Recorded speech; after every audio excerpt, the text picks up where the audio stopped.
नाज़रीन अस्सलाम वालेकुम। नाज़रीन डॉक्टर दानिश प्रोग्राम सवालिये के साथ हाजिर है। नाज़रीन, गैर संजीदा सियासतदानों ने मुल्क के हालात यहाँ तक पहुँचा दिए और आज मुल्क के जो भी हालात हैं अगर आप उसके बारे में देखें तो बहुत कुछ कहा जा सकता है। लेकिन मैं एक बहुत अहम राइटर हैं, लिखने वाले हैं, कॉलम नवीस हैं, जनाब रऊफ क्लासरा साहब, एक बड़े इन्वेस्टिगेटेड सहाफ़ी हैं और बड़ा बैलेंस उनकी गुफ्तगू होती है।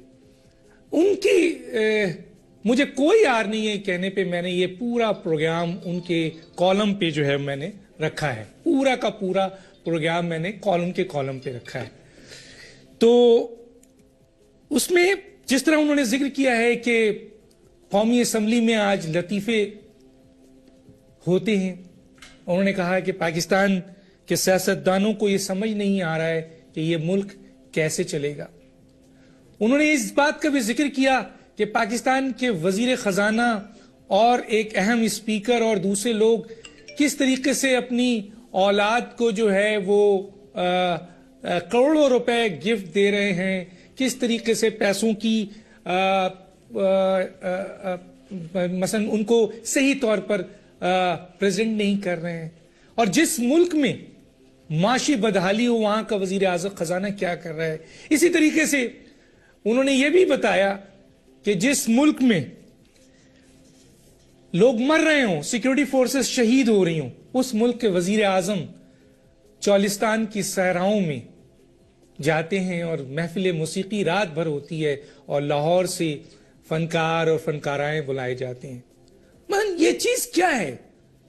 क्या ये बात सही है फिर कि हमारे मुल्क के गैर संजीदा सियासतदान और उनके रवैये ने मुल्क को तबाही तक पहुंचा दिया? हमारे साथ आज गेस्ट हैं और उनका तारुफ कराते हैं। मेरे साथ हैं रऊफ क्लासरा साहब, एनालिस्ट एंड कॉलमिस्ट, जिनका जिक्र किया। आपका बहुत शुक्रिया सर, आपने हमें ज्वाइन किया। मेरे साथ है फवाद चौधरी साहब, लीडर है पाकिस्तान पीपल्स पार्टी पार्लियामेंटेरियन के, पाकिस्तान पीपल्स पार्टी पार्लियामेंटेरियन के। आपका बहुत शुक्रिया सर, आपने हमें ज्वाइन किया। सिद्दीक अल फारूक साहब, आपका शुक्रिया, आपने ज्वाइन किया, लीडर है पाकिस्तान मुस्लिम लीग नून के। रऊफ क्लासरा साहब, आज का आप मेरी आवाज सुन रहे हैं और आपका एक कॉलम मैंने 9/2/2014 और 19/2/2014 जिसमें आपने बहुत कुछ जिक्र किया है, और ये इस वक्त जो है एक आईना है। लेकिन कुछ लोगों का सवाल ये है कि आपने उसमें से चंद बातें तो बताई हैं लेकिन डिटेल नहीं है। क्या कहेंगे इसके बारे में, इन चीजों के बारे में? डॉक्टर साहब, एक तो आपका बहुत शुक्रिया कि आपने बड़ी इज्जत अफजाई बख्शी किसी भी कॉलमिस्ट के लिए। ये बहुत बड़े एजाज की बात होती है कि आप जैसा एक टॉप एंकर और बहुत बड़ा एक आपका चैनल है, तो मेरे एक कॉलम को उठाए और उससे पूरा प्रोग्राम करो। मेरे इतने बड़े अच्छे और मजबूत दोस्त उसमें फवाद चौधरी साहब हूँ, या जमहूरियत के लिए मारे हैं खाने वाले ये हमारे दोस्त सिद्दीक अल फारूक साहब, उनको बुलाया आपने। एक तो डॉक्टर साहब, आपने जो बात के कॉलम में बहुत सारी चीजें आई हैं, बहुत सारी नहीं है। आप भी अप्रिशिएट करेंगे, लिखने वाले बंदे हैं, और फवाद भी और सिद्दीक अल फारूक साहब भी बड़े अच्छे लिखते हैं, खुद भी एक कॉलम निगार हैं। एक कॉलम की मखसूस एक इसकी लिमिट होती है। मतलब जो हमें लिमिट दी गई हमारे इदारे की तरफ से, हमारे नजीर नाजी साहब हैं या दूसरे हमारे अमार चौधरी साहब भी एडिट करते हैं, उनकी लिमिट है कि 1600 वर्ड से ज्यादा कॉलम नहीं होना चाहिए। मेरा भी यही ख्याल है कि कॉलम में और एक मजमून में फर्क होना चाहिए कि एक इंसान एक ही सिटिंग में बैठ के उसको पढ़ ले। एक मजमून लंबा हो जाए, शायद आप भी बोर हो जाते और दूसरे भी हो जाते। इसमें मैंने कोशिश ये की, जिस कॉलम को आपने उठाया है डॉक्टर साहब, कि मैं ज्यादा लंबे उसमें चक्रों में नहीं पड़ा कि आपके 1000 से ज्यादा पार्लियामेंटेरियन हैं, जिसमें 342 आपके MNAs हैं, आपके 100 के करीब सेनेटर्स हैं, या बहुत सारे ज्यादा चारों असेंबली के मेंबरान हैं। मैंने सिर्फ एक उसमें केस स्टडी एक केस स्टडी आप कह लें कि जो मुल्क का वजीर खजाना है, जिसका काम यही है कि आपसे, मेरी से और दूसरे हमारे जो दोस्त हैं, जितने भी पाकिस्तान के लोग हैं, उनसे टैक्सेस ले। तो जो बंदा खुद एक हमारे लिए एक रोल मॉडल होना चाहिए, एक कैप्टन ऑफ द शिप जो है, जो पूरे शिप का मालिक है, हाँ, उसको देखना चाहिए कि वो खुद कितना टैक्स दे रहा है, उसकी कितनी मालियात है, कितने एसेट्स हैं। और सबसे पहले ये मैं बता दूं, वो कहते हैं किसी को उंगली उठाने से पहले जरूरी है कि बंदा अपना कंडक्ट बता दे कि मैंने 2012-13 के अपने टैक्स रिटर्न भी जमा करवाए हैं, अपना मैंने टैक्स भी अदा किया है, अपने एसेट भी मैंने डिक्लेयर किया सारे के सारे एफसीआर के पास मौजूद है। लिहाजा मैं थोड़ा सा ही हक रखता हूँ एज ए टैक्स पेयर कि मैं बात कर सकूँ कि जिन लोगों को मैं टैक्स दे रहा हूँ और जो उस टैक्स पे बैठ के इस मुल्क को चलाते हैं, खर्चे करते हैं और बहुत सारे उनको पास प्रिविलेज इवन तनख्वाहें मिलती हैं, तो उस टैक्स को कैसे इस्तेमाल कर रहे हैं। तो मैंने सिर्फ एक उसमें केस स्टडी इसमें ली है, वो है हमारे इसाकदार साहब, बड़ा मेरा जाती तौर पर बड़ा अच्छा तलक आई होप अगर उन तक बात पहुंच के मैं नहीं करेंगे, उनके डॉक्टर साहब बड़ा इंटरेस्टिंग केस है। एक तो जैसे आपने जिक्र किया कि इन्होंने अपने जो गोशवारे इलेक्शन कमीशन ऑफ पाकिस्तान को जमा करवाए हैं, उसमें जो इन्होंने अपने मूवेबल एसेट दिखाए हैं जिनको हम कहते हैं, उसमें बैंक का कैश आ जाता है, आपकी सेविंग है, आपकी गाड़ी है, आपके कुछ जेवरात हैं, घर का फर्नीचर है, तो इस तरह की चीजें जो आप शो करते हैं, उन्होंने टोटल मलियत कैश की दिखाई है, लीव अलोन अदर बातों में छोड़ देता हूँ 2 मिनट के लिए, वो 55 करोड़ रुपए की दिखाई है उन्होंने उसमें। अब उसमें किया ये उनके 55 करोड़ रुपए के एसेट्स हैं टोटल उन्होंने, और ये कैश मैं बता रहा हूँ कि उनका कैश के करीब है। और जो उनकी एक अभी टैक्स डायरी छपी है तो उसमें डार साहब ने जो टैक्स दिया है वो 8 लाख रुपए, तो मेरे बहुत कम है। जो मुझे दुख है कि मैंने इस मुल्क के 3 वजीर खजाना है, एक उसमें इसाक डार साहब हैं, उसके बाद नवीद कमर साहब रहे हैं वजीर खजाना, सलीम मांडीवाला साहब रहे हैं, इन तीनों के मुझसे टैक्स कम दिया हुआ है और मेरी भी इस पे जर्नलिज्म चार्ट के कोई इनकम नहीं है, एक थोड़ी सी जरी जमीन है, लेकिन वो भी मेरी आप इस तरह की नहीं है कि मैं तो उसमें से बहुत बड़ा क्लेम कर सकूं, बिल्कुल थोड़ी सी है। तो मेरी ये बड़ी हैरानी की बात थी कि जो इस मुल्क के वजीर खजाना है तो दिन रात हमें भाषण देते हैं, हमें सिखाते हैं, पढ़ाते हैं कि आप लोगों को टैक्स देना चाहिए, खुद टैक्स नहीं दे रहे बल्कि टैक्स बचाने के लीगल तरीके ढूंढे हुए हैं। फॉर एग्जाम्पल इनका 55 करोड़ रुपए का कैश है, इन्होंने क्या काम किया सागदार साहब ने, और जो कानूनी तौर पर ये कहते मैंने ठीक है, मैं मान लेते हैं, आप भी मान लें कि ठीक है, लेकिन आप जरा हरकत को मुलायजा फरमाएं। इन्होंने 55 करोड़ रुपए में से 41 करोड़ रुपया ये शो किया है कि मैंने अपने बेटे को कर्ज हंसना दिया है, उसमें से 10 करोड़ रुपए इन्होंने ये शो किया कि मैंने इसको बैंक में सेविंग के तौर पर रखा हुआ है। अब जरा देखते हैं कि सारी तरीका वारदात क्या हो रहा है। अब जो इनका टोटल एसेट है, एक और चीज के लिए कि लोग इसको ये ना समझे कि मैंने 55 करोड़ रुपए पर टैक्स नहीं दिया, मैंने काम पे दिया है। इन्होंने एक सपोर्ट ले भी होता है 0.5% जो आप टोटल मूवेबल पे देते हैं, वो इसका इनका 55 करोड़ पे बना है 27 लाख रुपए। इन्होंने 27 लाख रुपए दे के इन्होंने 55 करोड़ को कैसे डिवाइड किया अपने टैक्स को, इनको एक साथ ही 55 करोड़ का टैक्स ना देना पड़े, 27 लाख रुपए में जान छूट जाए। इन्होंने उसमें से 41 करोड़ का शो कर दिया तो बेटे को मैंने वो दे दिया है, ये उसको कर्जे हंसना दे दिया। अब बात इनके पास 10-12 करोड़ पे 10 करोड़ समथिंग इन्होंने दिखाया मेरे पास बैंक में पड़ा है, उसमें जो बैंक में से इनको पैसा आ रहा है, जो सूद मिल रहा है इनको, उसमें से इन्होंने शो किया कि मैं 1 करोड़ रुपए की चैरिटी देता हूँ। अब जरा देखते हैं कि 1 करोड़ रुपए की चैरिटी दे रहे, टैक्स नहीं दे रहे। अब टोटल जो इन्होंने इनकम पे ये पैसे दिए हैं 8 लाख रुपए दिया है, अगर इसको आप डिवाइड करें डॉक्टर साहब तो ये बनता है कि इसाकदार साहब की जो इनकम है, इनकम टैक्स जो दिया है, आप बाकी उन चीजों को भूल जाए जरा, इनकम टैक्स 8 लाख रुपए, जिसका मतलब यह है कि डार साहब की महीने की आमदन जो है वो 3 लाख रुपए है। 3 लाख रुपए में इन्होंने दूसरी क्या क्या चीज देखी, इनका लाइफ स्टाइल देखे, इनके 3-4 घर उसमें दिखाए हुए हैं, उसमें नौकरों की फौज है आपको, 3 इनके पास बड़ी गाड़ी है, मर्सिडीज है, लैंड क्रूजर है, एक और है जिनकी 1.5-2 करोड़ से ज्यादा की इन्होंने मालियत दिखाई हुई है। इनका लाइफ स्टाइल जो है डॉक्टर साहब का, इनका सॉरी डॉक्टर साहब इनका डार साहब का, वो कहते हैं कि मेरी महीने की 3 लाख रुपए इनकम है, उसमें से मैं आपको 8 लाख रुपया साल का टैक्स दे रहा हूँ। असल काम क्या है कि अगर इनको मैं यहाँ क्लासर साहब रोकूंगा क्योंकि और भी इश्यूज है, एजाज सादिक साहब की भी जिक्र है, प्राइम मिनिस्टर ऑफ पाकिस्तान का भी जिक्र है, आपने डीजी रेडियो का भी उसमें हवाला दिया है इंफॉर्मेशन के हवाले से, मैं उस पर आगे बात करूंगा। थोड़ा सा मैं डेफिनेटली मेरे साथ बड़े मोतबर मेरे सिद्दीक अल फारूक साहब बैठे हुए हैं, उनको मौका देता हूं। क्या कहते हैं सिद्दीक अल फारूक साहब, ये वजीर आजम और ये जो आपके वजीर हैं क्या कर रहे हैं, ये किस तरह की सूरत हाल है? बिस्मिल्लाहिर्रहमानिर्रहीम। डॉक्टर साहब बहुत शुक्रिया। पहले तो मैं आपके चैनल के मालिक और जो भी उनकी हैसियत थी हाजी अब्दुल रज़ाक यासीन साहब की वफ़ात पर अफसोस का इज़हार भी करता हूँ और फातिहा ख़ानी भी अल्लाह ताला उन्हें माफ़ फरमाए और उन्हें आला जन्नत में आला मकाम अता फरमाए और अल्लाह हमें भी तौफीक दे कि हम अच्छे काम करें। दूसरी बात यह है डॉक्टर साहब कि आपने बड़ी मेहरबानी की और सुबह को 10:30-11 बजे मुझे फ़ोन फरमाया।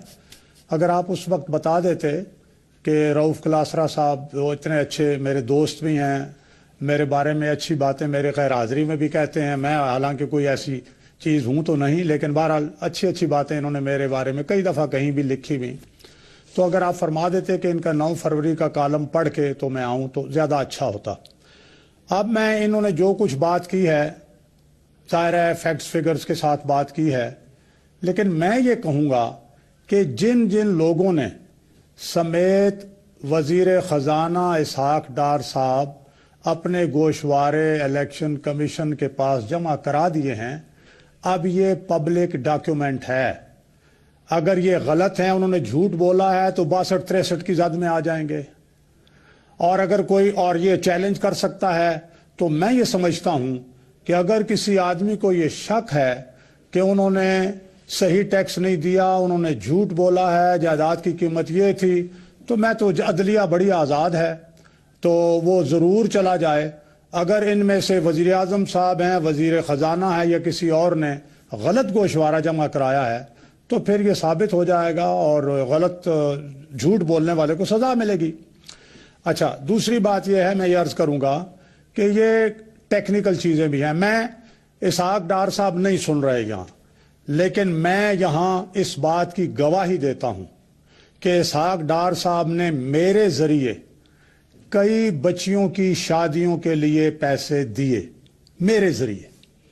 इसी तरह जनाब नवाज शरीफ साहब ने मेरे हाथों, जब मैं रिकमेंडेशंस भेजता रहा या भेजता हूं, तो बहुत लाखों रुपए मेरे हाथों से इलाज के लिए, माजूरों के लिए, शादी के लिए, तालीम के लिए वगैरह दिलवाए हैं।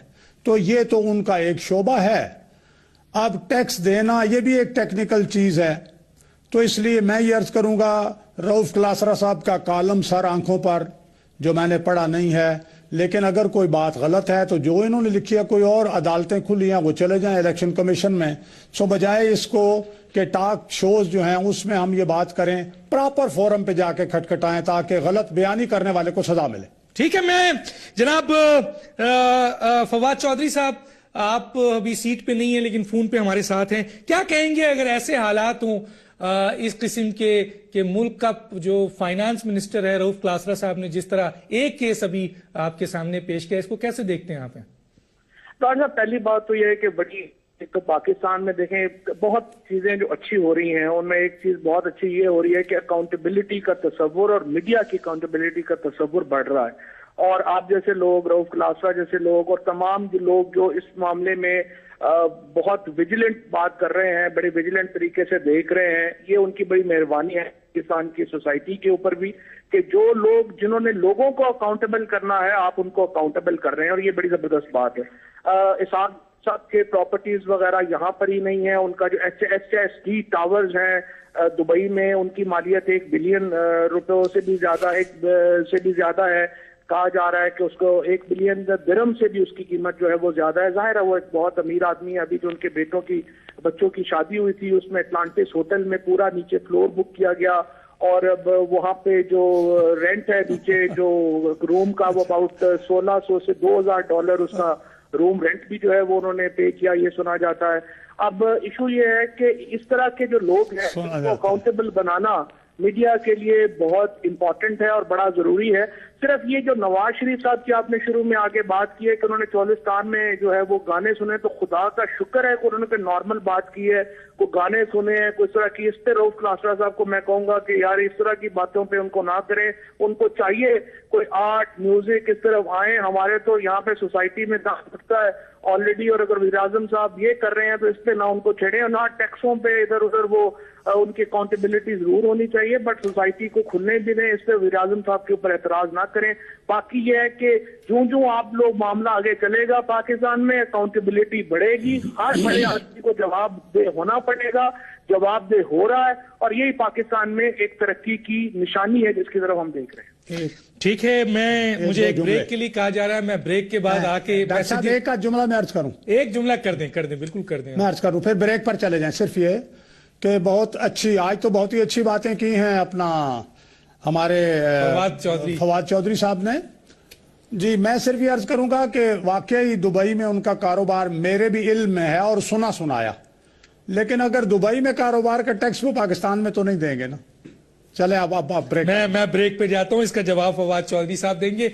नाज़रीन, एक छोटा सा ब्रेक लेंगे, ब्रेक के बाद आने के बाद रऊफ क्लासरा साहब ने अपने कॉलम में बहुत अहम बातें और भी पेश की हैं, और इस किस्म के कॉलम जो आते हैं, हम हमेशा किसी न किसी अच्छे कॉलमिस्ट जो कि बड़े दलाइल के साथ बड़ी अच्छी तरीके से फैक्ट एंड फिगर से जब वो चीज़ लाते हैं, तो ये फ़र्ज़ है हम सब का, मीडिया का, कि हम इतने बड़े अच्छे इन्वेस्टिगेटेड रिपोर्ट्स को, इतने अच्छे कॉलम को और बेहतरीन को, क्या वजीर आजम हैं, ये बड़े बड़े मिनिस्टर्स हैं, ये बड़े बड़े कौमी नुमाइंदे हैं, ये आवाम की प्रॉपर्टी है, इनकी एक एक चीज़ पर नज़र होती है, इनकी दूसरों की नहीं, सियासतदान है, ये अवाम की प्रॉपर्टी, इनकी नजर होनी चाहिए कि ये क्या कर रहे हैं और इस वक्त मुल्क कहां खड़ा है और ये लोगों से क्या मांग रहे हैं, दुनिया में क्या कह रहे हैं और खुद क्या कर रहे हैं। तो ये अगर इस तरीके से मेहनत करके इतने बड़े बड़े इन्वेस्टिगेटेड जो है अगर रिपोर्ट्स आती है, तो इस किस्म के जो रिपोर्ट लाने वाले रऊफ क्लासरा साहब जैसे लोग हैं, इनकी बड़ी हौसला अफजाई होनी चाहिए और हमें पूरा का पूरा प्रोग्राम इनके ऊपर करना चाहिए। एक छोटे से ब्रेक पे वापस आते हैं। वेलकम बैक नाज़रीन।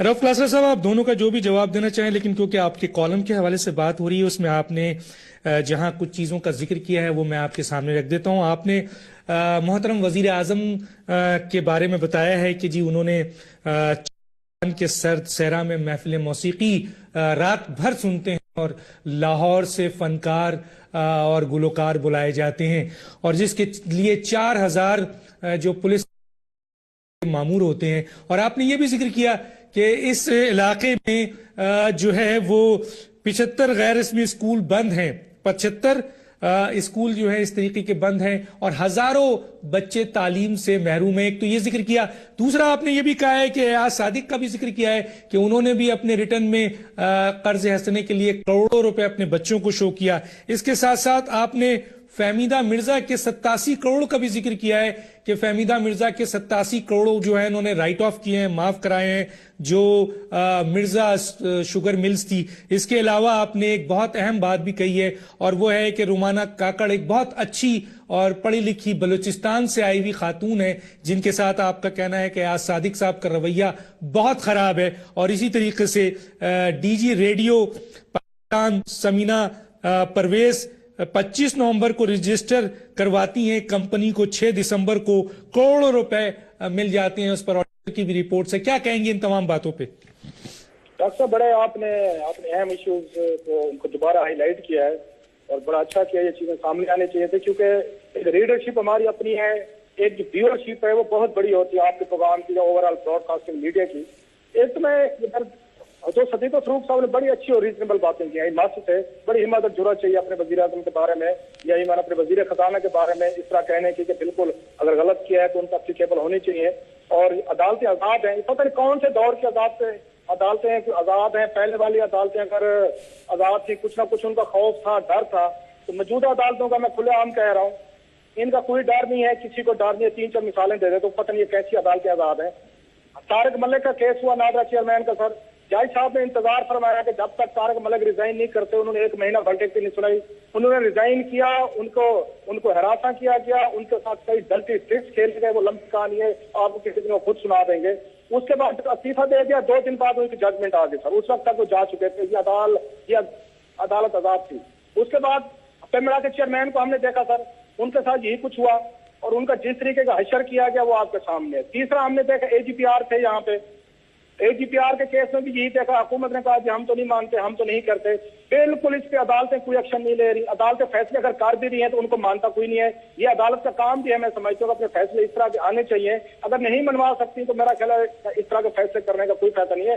डार साहब और वजीर आजम साहब तो बहुत बड़ी बात है सर, यहाँ तो आप नादरा के चेयरमैन और पेमरा का एक चेयरमैन या AGPR जो है उन तक हो सकती है, अदालतों में इतनी जरूरत हो कि वो डार साहब या वजीर आजम साहब को बुला सकें। जो मेरे दोस्त सवाल चौधरी साहब कह रहे थे, बिल्कुल उनकी बात ठीक है, इस मुल्क में बहुत तबाही मची है और जिस तरीके का यहाँ पे ऑर्गेनाइजेशन हुई है, म्यूजिक हो, आर्ट हो, सब कुछ हो, लेकिन मेरा जो एतराज है, जो आपने बड़ा राइटली अच्छा हुआ आपने पॉइंट आउट कर दिया, जो मैं कहता तो उसी चोलिस्तान में आपके 75 नॉन फॉर्मल स्कूल का बजट ही नहीं रखा गया पंजाब के इस साल बजट में, और पंजाब को NFC में से इन्होंने 700 अरब रुपया मिला। डॉक्टर साहब 700 अरब होना यह चाहिए था, प्रोविंशियल फाइनेंस कमीशन का इजलास बुलाते और 36 जो डिस्ट्रिक्ट हैं पंजाब के, उनमें ये डिस्ट्रीब्यूट करते ऑन द बेसिस ऑफ ये पॉवर्टी करते।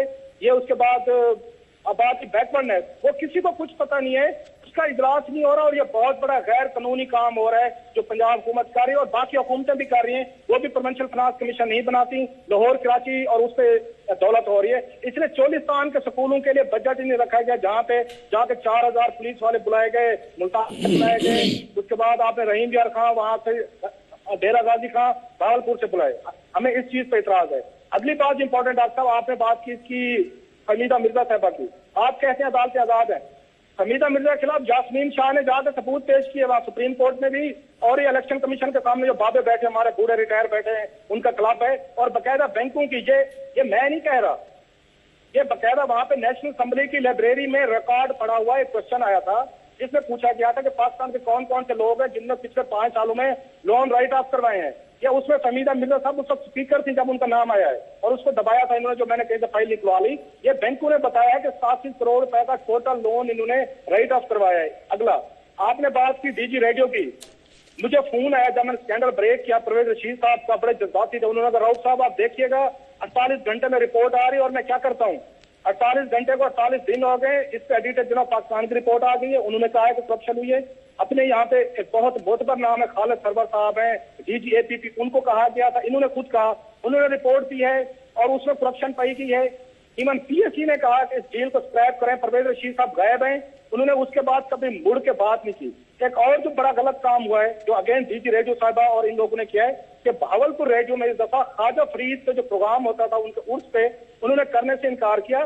भावलपुर यूनिवर्सिटी के सराइकी डिपार्टमेंट के कुछ लड़के गए एहतजाज करने, वहां पे स्टेशन जो मैनेजर है जो नॉन सराइकी है उसको कहा कि सर आप मेहरबानी फरमाएं, आपने ख्वाजा फरीद को उर्स में लगा, उन्होंने एहतजाज किया, पुलिस बुला ली, वो 11 के 11 लड़के इस वक्त गिरफ्तार हैं और उन पे MP3 लगाया गया है कि 1 महीने के लिए नजर बंद कर दिया। वहां पे डिप्टी कमिश्नर है जो इन्होंने बाबूज लगाए हुए हैं, उनका काम ही ये है कि सराइकी इलाकों में ना फंड दो ना पैसा दो, और अगर कोई वहां पे एहतजाज करे तो MPO आप वहां पे MPO लगा के 11 लड़कों को वो भी करो, और वाइस चांसलर पे थ्रेट है तो तुम इनको यूनिवर्सिटी से निकालो। ये वो एटीट्यूड है। आप किस तरह फेडरेशन को चलाते हैं, आप किस तरह सूबे को चलाते हैं कि 700 रुपया मिलता है और मुझे नहीं पता जिला लिया को कितना मिला है, जैलम का कुछ, जैलम को क्या मिला है, पिंडी में बैठे हमारे सदीक फरूक साहब इनको क्या मिला है।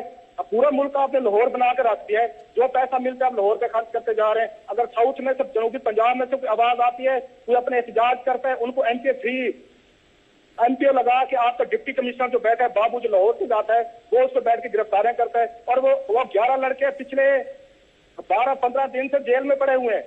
ये गवर्नेंस का लेवल है। आप कह रहे हैं अदालतें आजाद है, कौन सी अदालतें आजाद है, किस मुल्क के आजाद है? इनकी अगर बात करें तो ये अदालतें आजाद नहीं है, ये हुक्मरानों को देख के फैसले कर रही हैं आजकल। आपने रुमाना काकड़ का भी जिक्र किया है जो बहुत ही बलूचिस्तान से एग्जैक्टली मैं अपने पंजाब में फंस के रहेगा, उनकी कहानी सुनने वहद खतून अफीसर आई थी बलोचिस्तान से जो डेपुटेशन पे। आप किसी दिन रुमाना काकड़ को खुद टेलीफोन पे ले लें और उनकी कहानी सुने, आपको रोना आ जाएगा कि जितनी हैरासमेंट और जितने घटिया और छोटे लेवल पे जाके खतून ऑफिसर को ये कौमी असम्बली के आला अफसरान ने हरासा किया है और जितनी उनके साथ बदतमीजी की गई। मैं आपको इस टीवी पे वो बातें नहीं बता सकता कि खतून ऑफिसर ट्राइबल वोमेन आई, उनको सबने मना किया क्वेटा में कि आप मत जाएं, ये पंजाब का पाकिस्तान है, आपको काम नहीं करने देंगे। वो फैमिली से बगावत करके आई, अपने कल्चर से करके आई, और जो हशर उसके साथ अयाज सादिक साहब ने किया है, किसी और मैं डॉक्यूमेंट दिखाऊं आपको, वो यहाँ पे रहती थी, उसके घर पे कैसे बंदे भेजे गए हैं। अभी वो बलोचिस्तान वापस गई है, वहां पे इंटेलिजेंस एजेंसी को कह के उसको वहां पे हरासा किया जा रहा है। ये लेवल है हमारे हुक्मरानों का। और उसको बकायदा अयाज सादिक ने भरी मीटिंग में कहा था कि मैं आपको 2-3 खवातीन बैठी हुई थी कि मैं आप लोगों को SIA के जरिए उल्टा टंगवा दूंगा। जब यहाँ पे इस तरह की रूलिंग लीड है कि इस तरह के लोग आएंगे, ये सारे एविडेंसेस मौजूद हैं, ये बातें अदालत में पेश की गई। और रुमाना काकड़ भी अदालतों में गई थी, वो धक्के खातिर सुप्रीम कोर्ट भी गई है, इस्लामाबाद हाई कोर्ट भी गई है। ठीक है, मैं पूछता हूं उनसे, सिद्दीक अल फारूक साहब को देता हूं। सिद्दीक अल फारूक साहब क्या कहते हैं? इतनी कहानी तो रऊफ क्लासरा साहब ने दलाइल और सबूत के साथ बयान कर दिया। देखिए, मैं अर्ज करूंगा कि सबसे बड़ी मुझसे नादानी हुई कि मैंने आपसे नहीं पूछा कि हुजूर किसी खास कालम पे बात करनी है आपने। ये जितने हकायक हैं अगर मेरे सामने पहले से होते ना तो मैं उसके बारे में तैयारी करके आता, लेकिन आपने जो इंट्रोडक्शन में चंद बातें की हैं, मैं जरा इसके हवाले से भी बात करता हूं, उसके हवाले से। मसलन आपने इन्हीं के हवाले से कौमी असम्बली में लतीफ़ों की बात की है, तो कौमी असम्बली या मस्जिद ही कह लें, मस्जिद में भी हर वक्त तिलावत तो नहीं होती, वहाँ बात भी होती है, वाज भी होता है, मसाइल भी होते हैं। कौमी असम्बली अपनी देख लें, कौमी असम्बली दुनिया भर की असम्बलियाँ देख लें, इंडिया की असम्बली देख लें, अभी पिछले दिनों क्या वहाँ हुआ है। फिर दूसरी बात आपने की है कि मुल्क को जो इस हाल में पहुंचाया है वो आपने बिलखसूस कहा जी गैर संजीदा सियासतदानों ने। डॉक्टर साहब मुझे अफसोस है, आप बहुत पढ़े लिखे हैं, बड़ी आपकी नज़र है पाकिस्तान की तारीख पर, बड़े ज़बरदस्त एक एक वाक़या आपको अजबर है। आपको वो 4 मार्शल लॉ एडमिनिस्ट्रेटर्स भूल गए जिन्होंने इस मुल्क को बर्बाद किया, जिन्होंने इस मुल्क को 2 टुकड़े किया, जिनकी वजह से दहशत गर्दी के हम चुंगल में फंसे हुए हैं। ये सबसे ज्यादा नुकसान अगर किसी ने इस पाकिस्तान को पहुंचाया है, इसको आधा किया है, दरिया चले गए, इसके सियाचिन ग्लेशियर चला गया, कारगिल का वाकया हुआ, ये दहशत गर्दी हुई, ये हुजूर ये चारों आइन शिकन लोग थे, आइन तोड़ने वाले। और शुक्र है खुदा का कि एक आइन तोड़ने वाले का इस वक्त जो है वो ट्रायल हो रहा है, ये भी अल्लाह ताला का करम है। अच्छा, मैं आपसे काउंटर नहीं करूंगा, को फरिश्ता मैं इसका मेरे पास बहुत जवाब है लेकिन मैं दूंगा नहीं। मुझे सिर्फ एक बात का जवाब दे दे, एक बात रिलेटेड।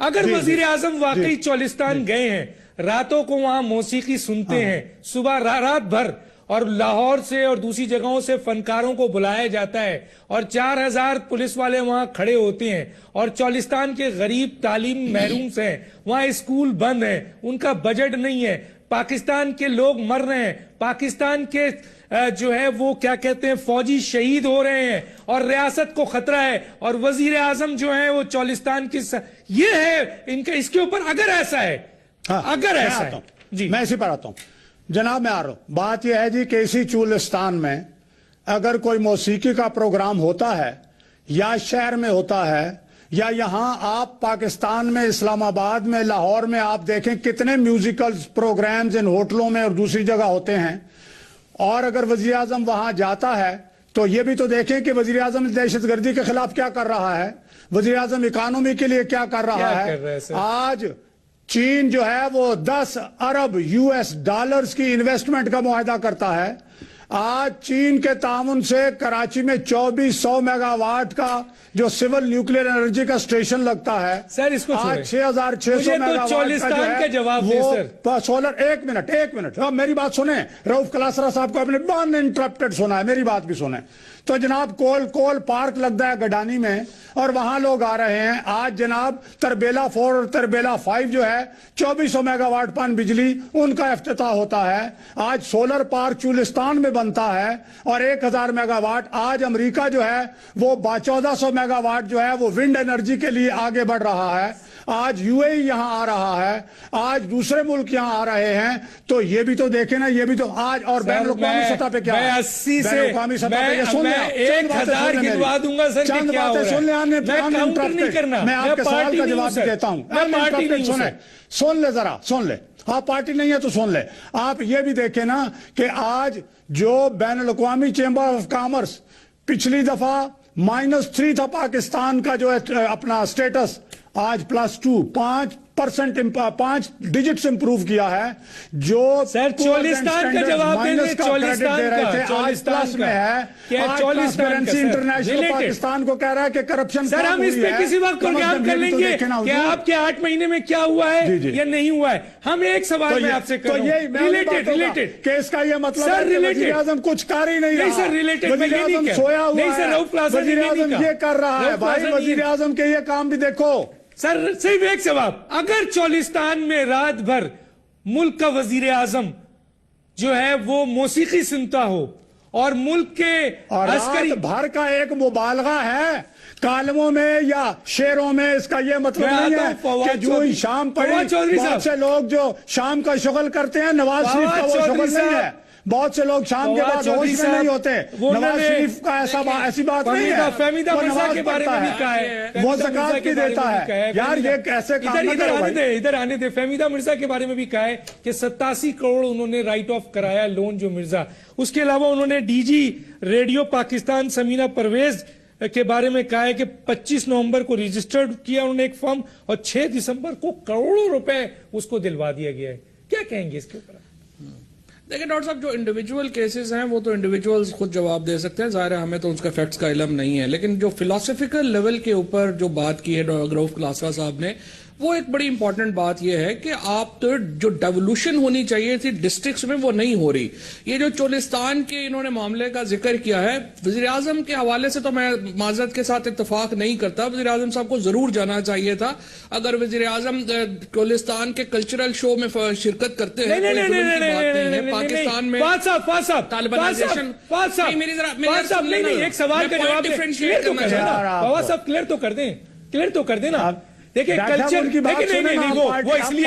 वो इसलिए भाई लगता है फहद साहब कल्चर शो का नाम इसलिए ले रहे हैं, मैं तो एंकर हूं ना, अभी उन्होंने क्लासेस जो सिंध में हुआ है कल्चर शो के नाम पे, बिल्कुल सही, जो बड़ा सिंध अच्छा में हुआ है कल्चर। अरे भाई आपकी आवाम भूखी मर रही है, आपके फौजी शहीद हो रहे हैं, रियासत तालिबानाइजेशन यही है, और आप नाच गाना शहीद क्यों हो रहे हैं? पाकिस्तान में हम सिविलाइजेशन खत्म कर दें, अगर पाकिस्तान की जंग है तो हम वापस चले जाएं, ये मौका है, घरों में चले जाएं, ये मौका है, this is the right time. आप मौसीकी की मुखालफत करें, this is the right time. Pakistan में कल्चरल शोज की मुखालफत करें, sir this is the right time. मामला है जिनके लिए ये जंग हो रही है, this is the right time. हम पाकिस्तान में जिंदा रहना चाहते हैं, sir this is the right जिंदा रहने की लवाज़िमात है, राइट टाइम।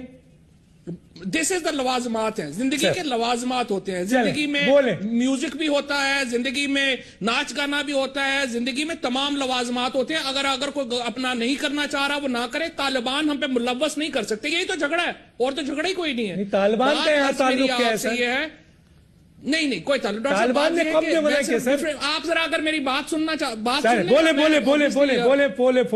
बोले बात यह है कि वजीर आजम साहब का कल्चरल शो में जाना, मौसीकी सुनना बिल्कुल बुरी बात नहीं है। वज़ीर आज़म साहब को मैं ये रिक्वेस्ट करूंगा वो इस्लामाबाद में भी करें, प्राइम मिनिस्टर हाउस में भी करें, और हमने जब सिंध कल्चरल फेस्टिवल किया था तो हमने तो बुलाया था वज़ीर आज़म साहब को, आप हमें भी बुला लें, हम जरूर आएंगे, और ये बड़ी अच्छी बात है। जहां तक एक्सपेंसेस की बात है, जहां तक ये बात है कि सरकारी वसाइल का वहां पे ज्यादा खर्च हुआ, ये ऑडिटेबल चीजें हैं, इनका ऑडिट होना चाहिए, और ये एक बिल्कुल बात सही है कि इस पर ज्यादा खर्चा नहीं होना चाहिए था। जो सिक्योरिटी है वो प्राइम मिनिस्टर के अंडर थ्रेट है, उनको पूरी सिक्योरिटी लेनी चाहिए, और पूरे सिटीजन्स को भी सिक्योरिटी उनको देनी चाहिए, ये बात बिल्कुल तय बात है। तीसरी बात जो आपने ये कर रहे हैं, जो बुनियादी जो रऊफ ने जो पॉइंट उठाया है, असल में जो पीपल्स पार्टी ने एक बड़ा जबरदस्त काम किया 18वीं तरमीम के नतीजे में कि इस्लामाबाद के रिसोर्सेज तोड़ के प्रोविंसेस को दे दिए। अब प्रोविंसेस से डिस्ट्रिक्ट्स को नहीं जा रहे हैं, ये पाकिस्तान में एक बुनियादी मसला है, और ये वो पाकिस्तान में मसला है जिसको हमें डील करने की इस वक्त जरूरत है कि पाकिस्तान में जो ब्यूरोक्रेसी की एक आपने पॉलिटिशियंस के ऊपर की अपने जो मिसालें दी हैं, आपको इससे हजारा ज्यादा मिसालें मिल जाएंगी ब्यूरोक्रेट्स की, जहां पे इन लोगों ने जितने पैसे बनाए हैं पूरे पॉलिटिशियंस ने तो मिलकर उसका अशरे अशीर नहीं बनाया हुआ। अगर हम इंडिविजुअल मिसालों में चले जाएं उसकी बेशुमार मिसालें हैं, लेकिन कॉन्सेप्चुअली हमें ब्यूरोक्रेसी की जो हमारे यहाँ वसाइल के ऊपर एक बन गई हुई है मोनोपोली, उसको तोड़ना है, हमें डिस्ट्रिक्ट गवर्नमेंट्स को बहाल करना चाहिए हर सूरत में, और पाकिस्तान में जो डेवोल्यूशन है वो होनी चाहिए, और उसको हमें मजीद आगे लेके जाना चाहिए। बिल्कुल राय नहीं, आपने जो बात डेवोल्यूशन की कही है, लोकल गवर्नमेंट्स की कही है, नीचे तारिक ने ये एक्सीलेंट बातें हैं और बहुत बड़ी बातें, और ये होना चाहिए। बहरहाल नाज़रीन एक छोटे से ब्रेक में चलते हैं, एक छोटे से ब्रेक है, फिर वापस आते हैं, फिर आप ही लोगों से बात करनी है मैंने दोबारा। एक छोटा सा ब्रेक नाज़रीन।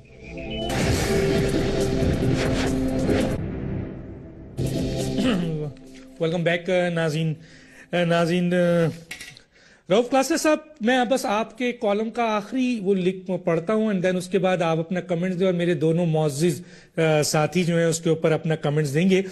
चोलिस्तान के सर्द सहरा में महफिल मौसीकी से लुत्फ अंदोज होने वाले हुक्मरानों, फॉरेन ऑफिस के बाबुओं और रेडियो पाकिस्तान के करोड़ों रुपए पर डाके मारने वाले इंफॉर्मेशन ग्रुप और 442 टैक्स रिटर्न जमा ना कराने वाले कौम के बहादुर सपूतों को सलाम।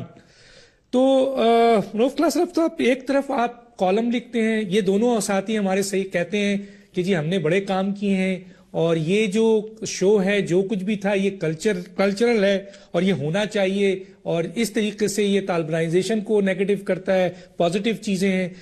तो आपने इसको कॉलम की जगह दी और इस तरह सलाम भी किया, क्या कहेंगे आप?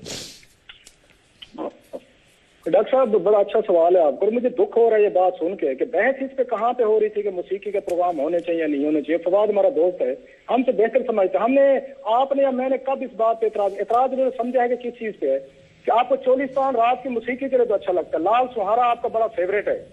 आपने अगर वहां पे फौजियों और सिविल ब्यूरोक्रेट पॉलिटिशियन है जमीनें अलाट करवानी हूँ और वहां पे धड़ाधड़ वहां पे नंबरदार बनना हो हजारों एकड़ के लिए, तो चोलिस्तान आपको बड़ा अच्छा लगता है। आपको बाबर नगर, रहीम यार खां पूरी चरागाह बन गई है हमारे ये इसका सेंट्रल पंजाब या हमारी रूलिंग लीड का। तो फौजी भी वही जमीनें लेते हैं, पॉलिटिशियन भी मजे करते हैं। डॉक्टर साहब को क्लियर कर देना कि जो नैरेटिव आपका है वो म्यूजिक के खिलाफ नहीं है।